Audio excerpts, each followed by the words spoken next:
Getting started with online mediation. What to expect from mediation.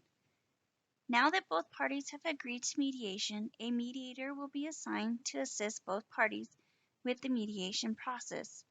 After a mediator has been assigned, you will receive a welcome message from the mediator.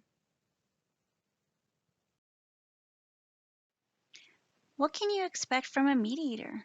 Mediators are advocates for the process and not the parties. They are trained and neutral. They help parties develop a satisfactory and realistic resolution. They cannot give suggestions or advice. They cannot give legal services or legal advice, and they will not force you to agree to anything. To begin, the mediator will post a message to each party to get their perspective. To respond to the mediator, click on Talk It Out tab, then post a reply on the plaintiff mediator or defendant mediator. When you click on the plaintiff mediator, messages posted in this chat can only be seen by the plaintiff and the mediator. They are private and confidential, and the defendant will not see these messages. If you are the defendant, you will see an option for defendant mediator, and messages posted in this chat can only be seen by the defendant and the mediator. They are also private and confidential, and the plaintiff will not see these messages. If at any point you want to send messages to the mediator and the other party, click on Chat with Everyone. This chat serves as a group discussion between all parties and the mediator.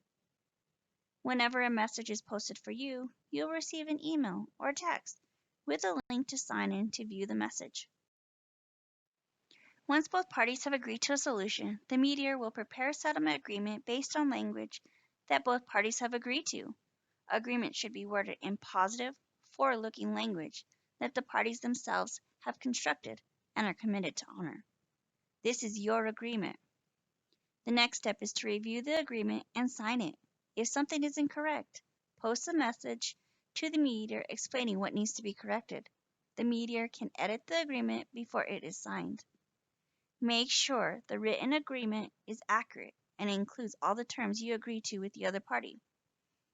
After both parties have signed the agreement, it will be filed with the court and your case will be closed. Within the next 5 years, if you or the party do not abide by the agreement, the case can be reopened and a judge can enter a judgment against the party who breached the agreement. What happens if you don't reach an agreement through ODR? Your case will now go before a judge for resolution. Also, if you're the defendant and you didn't file your answer before starting the ODR process, you must file your answer with the court in order to avoid a default judgment being filed against you. You have 15 days to file your answer after the ODR process has ended. If you don't reach an agreement, we appreciate your time, efforts, and commitment in trying to reach a resolution through mediation.